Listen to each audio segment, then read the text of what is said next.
errado, porque não foi te apresentado, Exatamente. né? Realmente tem esse conflito de informações às vezes. As pessoas acham que não falando sobre está nos protegendo.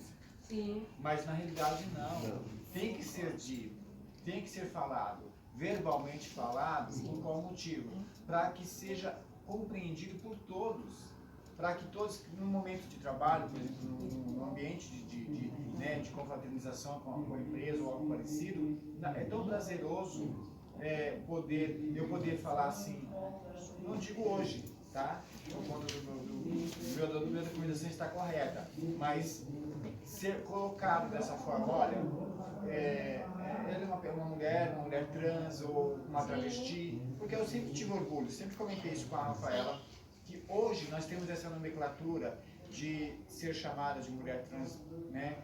Ainda bem, isso tem trazido muita coisa boa para nós, mas antigamente eu me reconhecia como uma travesti e tive muito orgulho de ser tal, sabe? De ser a travesti, de ter que mostrar quem eu era o tempo todo, mas ao mesmo tempo eu tinha esse orgulho de ser, sabe? De poder mostrar quem eu era, até pelo lado negativo, tá? Eu vou dizer isso para vocês. Porque a mulher a travesti, ela é agressiva.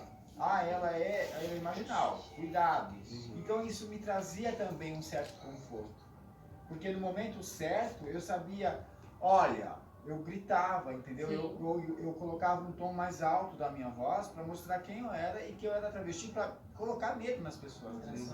Em muitas situações eu tive que colocar medo nas pessoas por conta disso mesmo. Então, quer dizer, acabou trazendo para mim também muita parte boa nesse sentido. Mas você, nesse campo com essa mulher, com essa menina, você pode ver que ela o quanto ela é bonita. Então, sim, assim, por que não o direito de ter o documento legalizado, arrumado, como tem que ser, como ela se identifica? Ela arrumou o documento dela, Camila mesmo, então, já passou a ser, e ainda aconteceu uma coisa muito desagradável, que aí sim eu vi que era maldade.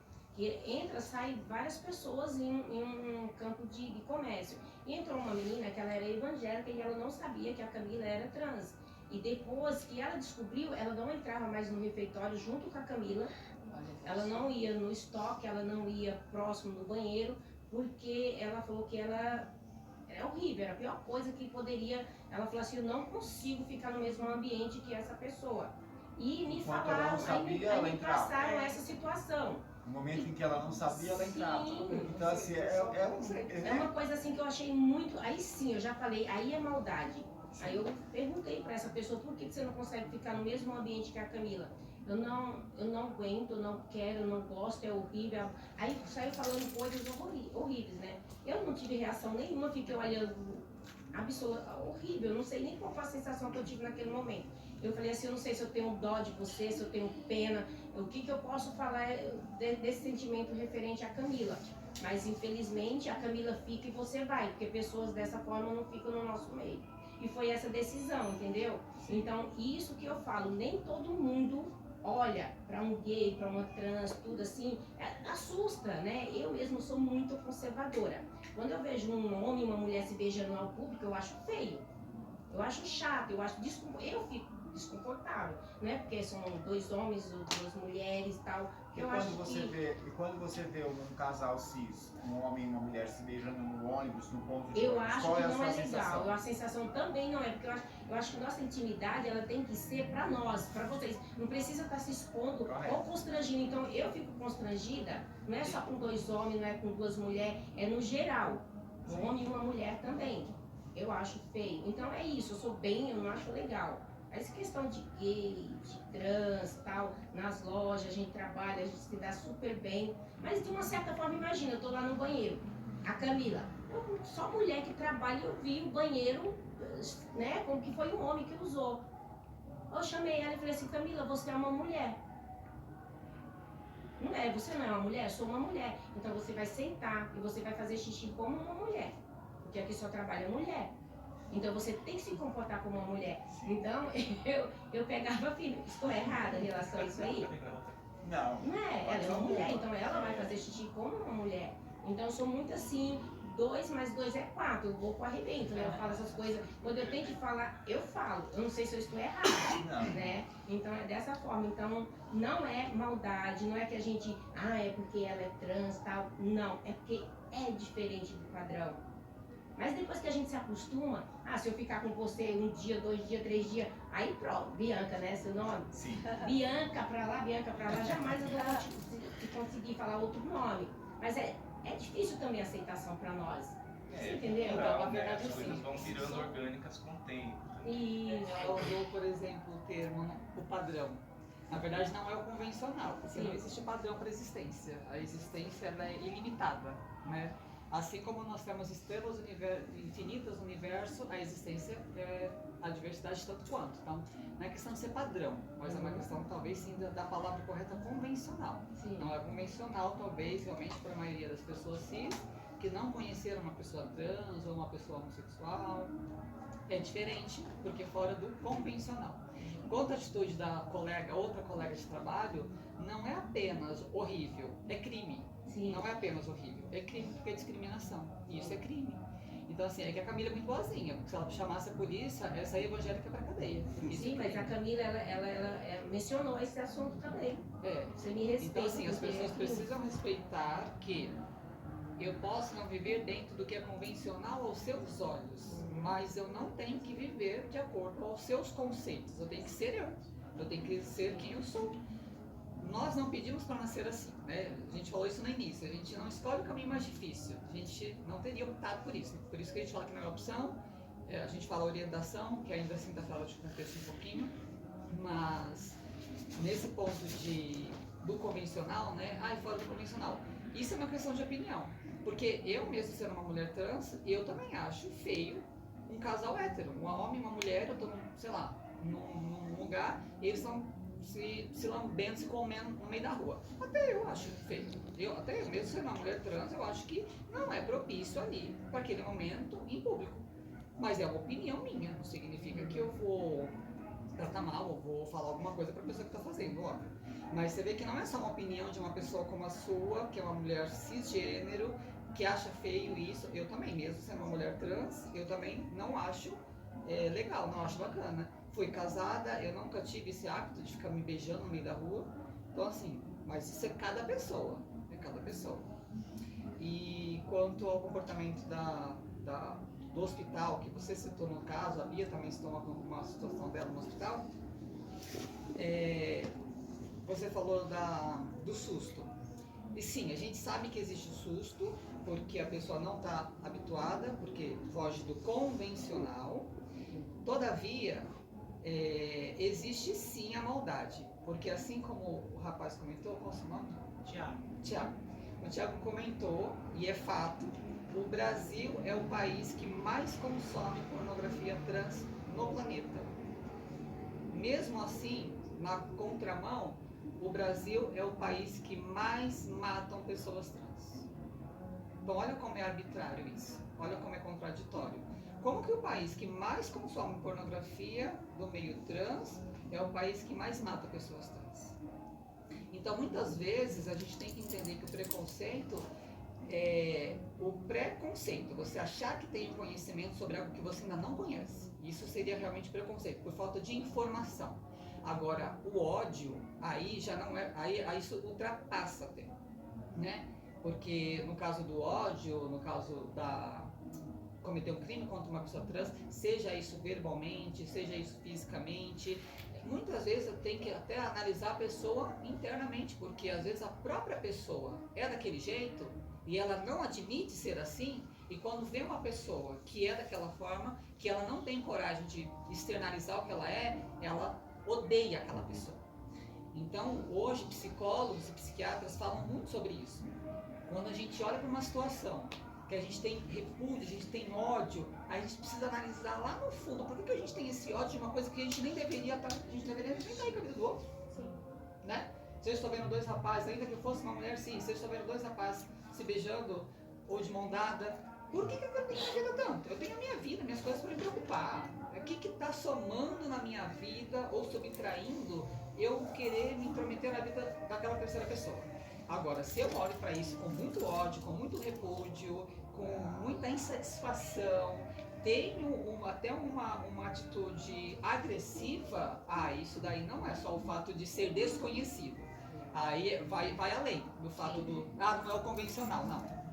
É mais profundo. É algo que talvez tenha que ser analisado até nos campos psiquiátricos dessa pessoa. Porque já tivemos várias situações, não só no Brasil como fora, que pessoas que matavam homossexuais, por exemplo, depois no futuro, né, já presa tal, ela acabava se declarando que ela era uma pessoa homossexual. Então aquele negócio, eu vejo naquela pessoa aquilo que eu sou. Então eu tô vendo o meu reflexo naquela pessoa. Porém, eu não aceito em mim primeiro. Porque por isso que para nós é um processo de aceitação primeiro nosso. Não é a sociedade que tem que nos aceitar primeiro. Nós nos aceitamos primeiro. Porque a gente tenta mudar isso. A gente é como o rapaz falou também, o seu esposo, né? Do Thiago. Sou servo do Satanás, eu sou servo do capeta. Porque no começo a gente também tenta relutar contra isso. Porque está fora do convencional até para nós. Então a gente tenta relutar, a gente tenta brigar, falar não posso ser assim. Então chega um momento que essa aceitação primeiro tem que ser nossa. Porque enquanto a gente não se aceita, a gente não consegue ser feliz. Quando a gente está preocupado com a opinião do resto da sociedade, mas porque ele não é, porque é convencional, porque não é convencional. Enquanto a gente estiver preocupado com isso, preocupado com o que os outros vão pensar, nós não somos felizes. E isso não é só para pessoas homossexuais ou transexuais, isso é para todo mundo, para qualquer pessoa. Enquanto a pessoa está preocupada com o que os outros vão pensar, a gente não é feliz de verdade. Então, primeiro, essa aceitação é nossa. Aí vem a aceitação, a segunda aceitação, no nosso caso, família, né, que é o pai, a mãe, que tem família que aceita, tem família que não aceita. A sociedade em si está em terceiro plano. Mas é um fato que a gente tem que entender que existe uma pluralidade imensa no jeito das pessoas serem, das pessoas existirem. E nessa existência não existe padrões. Não existe padrão. Assim como o azul, quem que definiu que o azul é específico para o menino? Por que o menino quando nasce tem que usar azul? Por que o carrinho e a bolinha tem que ser o brinquedo do menino?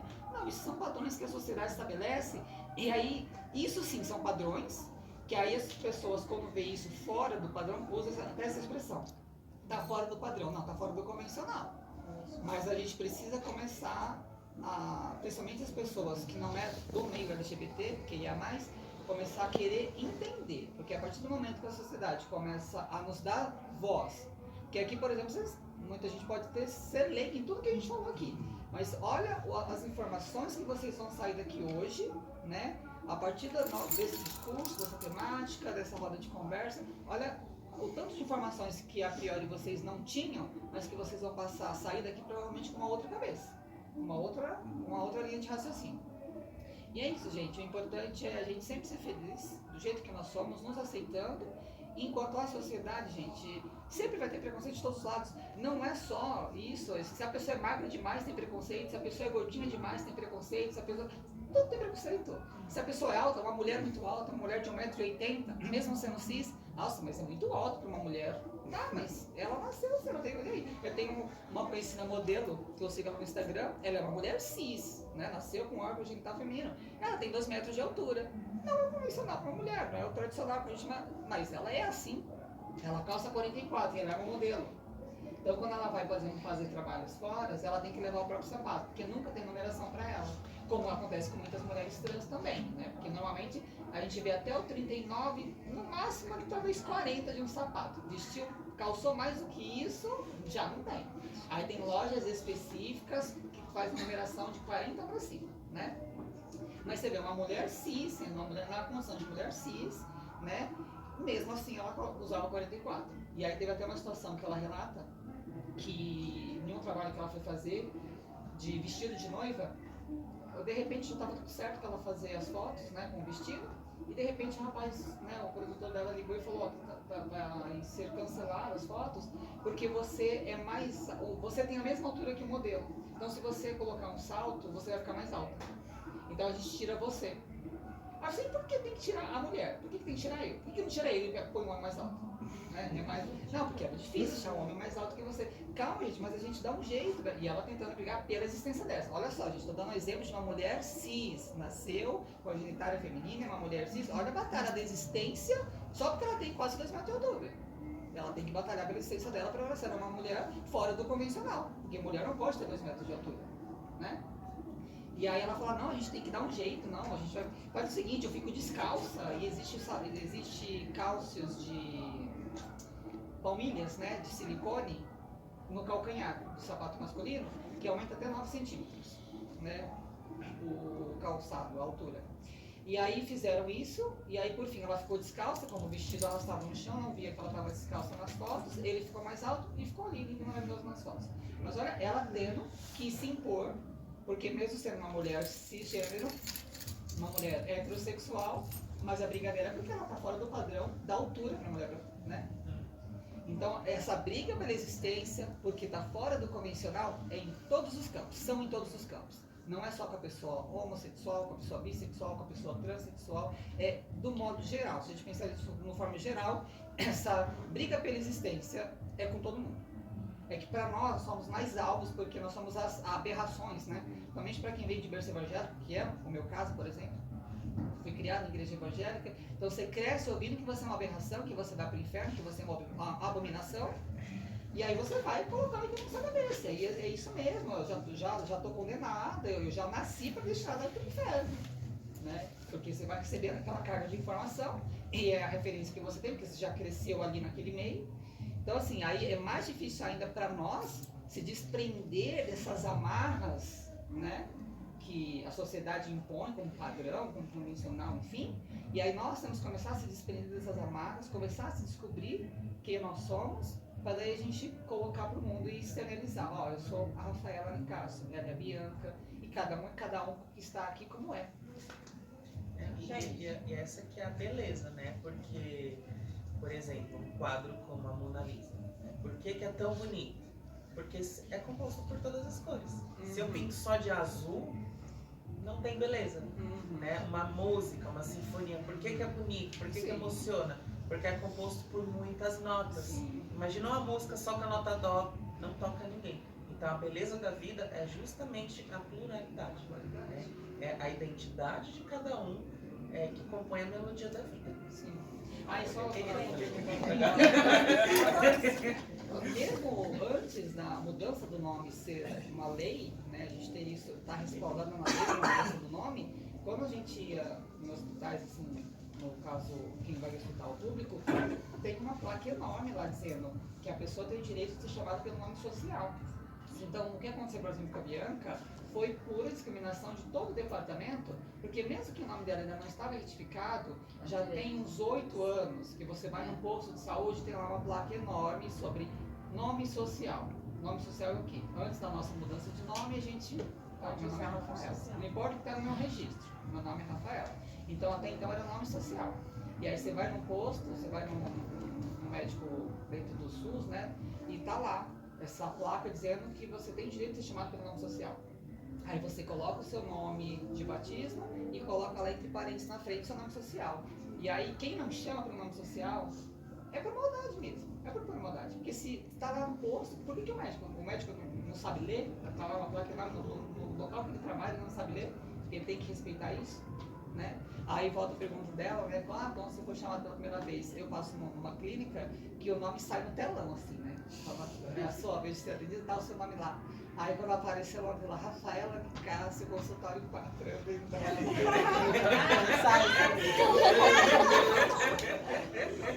Gente, vamos finalizar o nosso encontro, que assim, é um assunto que daria ainda mais horas e horas e horas. Marcar um outro encontro, né, numa outra situação, numa outra circunstância. Vamos finalizando. Antes, eu queria saber se todos assinaram a lista de presença, que é importante pra gente.